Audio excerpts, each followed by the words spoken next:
નમસ્કાર મિત્રો, હું હુસેન રહેમા, પૂર્વ સદસ્ય લખપત તાલુકા પંચાયત. અત્યારે દેસન પરથી હાજીપીર સુધી 32 કિલોમીટરનો સિમેન્ટ રોડ બની રહેલ છે અને આ સિમેન્ટ રોડ બનવામાં 4 થી 6 મહિનાનો સમય લાગશે. ત્યારે હાજીપીર પાસે આવેલી મીઠા બનાવતી કંપનીઓ દ્વારા સરકારશ્રીમાં અનુરોધ કરી અને વૈકલ્પિક વ્યવસ્થાની માંગણી કરી હતી. ત્યારબાદ માનનીય આનંદ પટેલ સાહેબ, કચ્છ કલેક્ટર સાહેબ દ્વારા આજથી 15-17 દિવસ અગાઉ એક જાહેરનામું પ્રસિદ્ધ કરીને વૈકલ્પિક માર્ગ તરીકે 3 રૂટ બનાવવામાં આવ્યા હતા. જે કંડલા અને મુદ્રા ખાતે મીઠું પરિવહન કરી જતી ગાડીઓ હોય છે એમના માટે હાજીપીરથી ધોરડો થઈ, ખાવડા થઈ અને ભુજ મારફત એ ગાડીઓને રૂટ આપ્યો હતો. બીજો રૂટ હાજીપીરથી નરા થઈ કરીને હાજીપીરથી નરા થઈને જે ગાડીઓ સણોસરા જતી હતી એના માટે આ રૂટ પસંદ કર્યો અને જખૌ પોર્ટ માટે હાજીપીરથી જખૌ જે મીઠું પરિવહન કરે છે એ ગાડીઓ માટે માનનીય કલેક્ટર સાહેબશ્રી દ્વારા હાજીપીરથી ઝારા થઈ, લાખાપર થઈ, ગરુલી થઈને આ ત્રીજો રૂટ પસંદ કર્યો હતો. પરંતુ હાજીપીરથી જે ઝારા થઈને જે ગાડીઓ આવતી હતી તે લાખાપર, હાજીપીરથી ઝારા થઈ, લાખાપરથી ગરુડીથી પસાર થતી હતી, જેને કારણે સ્થાનિક લોકોને, પશુધનને અને ખેતીને ખૂબ મોટા પ્રમાણમાં નુકસાન થઈ રહ્યું હતું. જેમાં સૌથી મોટું નુકસાન એ છે કે લાખાપરથી કરી ગરુડી વચ્ચે 7 કિલોમીટર રોડ છે. રોડ ખૂબ જ સાંકડો છે, જેના ઉપર ઓવરલોડ ગાડીઓ ચાલી જ ન શકે અને આ રોડની ક્ષમતા 10 ટનની છે. સાથે સાથે આ રોડની વચ્ચે આવતા 1-2 પુલિયા 40 વર્ષ અગાઉ બનેલ છે, જે ખૂબ જ જર્જરિત હતા. ગમે ત્યારે આ ઓવરલોડ ગાડીઓના કારણે આ પુલિયા તૂટી પડે તેવી પણ સંભાવના હતી. લાખાપર ગામમાં 226 પ્રાથમિક શાળામાં 226 બાળકો અભ્યાસ કરે છે. લાખાપર આખું ગામ દક્ષિણ દિશામાં આવેલ છે અને સ્કૂલ ઉત્તર દિશામાં આવેલ છે અને વચ્ચેથી રોડ પસાર થાય છે. એટલે દરરોજ દિવસમાં 3 વાર છોકરાઓ આ રોડ ક્રોસ કરે એટલે છોકરાઓને પણ ખૂબ જાનનું જોખમ લાગતું હતું અને વાલીઓને પણ જાનનું જોખમ લાગતું હતું. પછી સેમ પોઝિશન એ છે કે ગરુડીમાં પણ હાઈસ્કૂલ પશ્ચિમ દિશામાં આવેલ છે અને ગામ ઉગમણી દિશામાં આવેલ છે. એટલે ત્યાંથી ગાડીઓ પસાર થતી હતી. તો ગરુડી ગામમાં પણ 400 જેટલા બાળકો આ રોડ ઉપરથી પસાર થાય તો એમને પણ બીક લાગતી. ત્યાર પછી ગરુડી અને લાખાપરની વચ્ચે 7 કિલોમીટરમાં દરેક એક એકર એવી જમીન એવી કે જ્યાં ખેતી ન થતી હોય અને આ ખેતીમાં બગાયતી પાક, જેમાં દાડમ, આંબા, ખારેક થતી હતી. સાથે સાથે મગફળી, એરંડા, ઘઉં, ઈસબગુલ જેવા પાકો થતા હતા અને ખેતીને ખૂબ મોટા પ્રમાણમાં નુકસાન થઈ રહ્યું હતું. સાથે સાથે વચ્ચે જે રસ્તામાં 1-2 તળાવ કે ડેમ આવે છે એની અંદર તળાવ પાણી પણ ખારું થઈ જતું.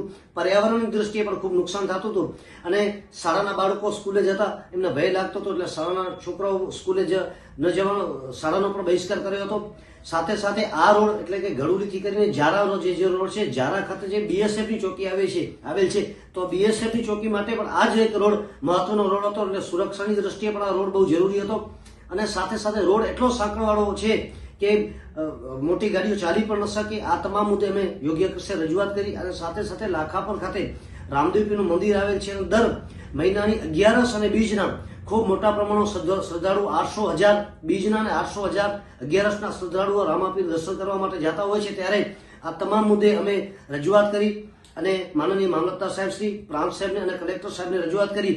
ત્યારબાદ અમે દયાપર મામલતદાર ઓફિસમાં સ્થાનિક 4 ગામના લોકો, ગરુડી, લાખાપર, ઝારા અને ખટિયાના લોકોએ મામલતદાર સાહેબ ઓફિસ અમે ધરણા કર્યા. ત્યારબાદ શુક્રવારના અમે ત્યાં ચક્કાજામ કર્યો અને છોકરાઓ ખુદ શાળામાં અભ્યાસ કરતા બાળકો પણ પોતાના જીવનું જોખમ હોય એટલા માટે ત્યાં ચક્કાજામમાં જોડાયા હતા.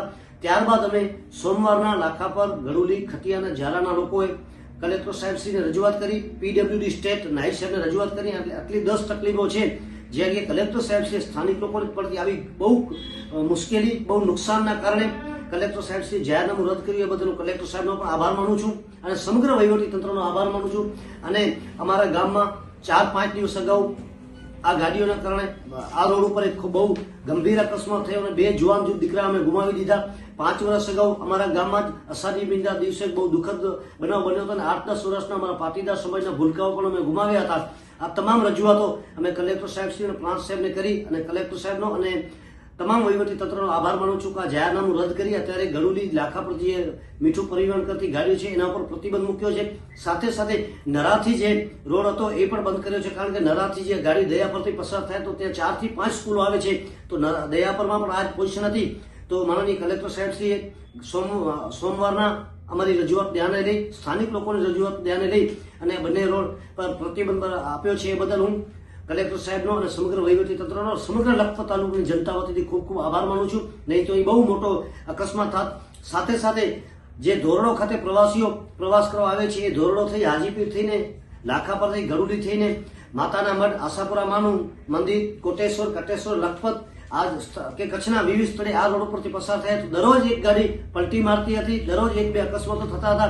તો ફરીથી કલેક્ટર સાહેબનો ખૂબ ખૂબ આભાર માનું છું. કલેક્ટર સાહેબે લખપત તાલુકાની જનતાને ન્યાય અપાવ્યો છે અને સાથે સાથે હું કચ્છના તમામ પત્રકાર બંધુઓનો પણ આભાર માનું છું કે તેઓએ અમારો અવાજ તંત્ર સુધી પહોંચાડ્યો અને લોકશાહીની ચોથી જાગીર છે સાબિત કરી બતાવ્યું. એટલે પત્રકાર બંધુઓએ પણ અમારો અવાજ તંત્ર સુધી પહોંચાડ્યો હતો. પત્રકાર બંધુઓનો હું સમગ્ર લખપત તાલુકાની જનતા વતીથી આભાર માનું છું. સમગ્ર વહીવટીતંત્રનો લખપત તાલુકાની જનતા વતીથી આભાર માનું છું. ધન્યવાદ.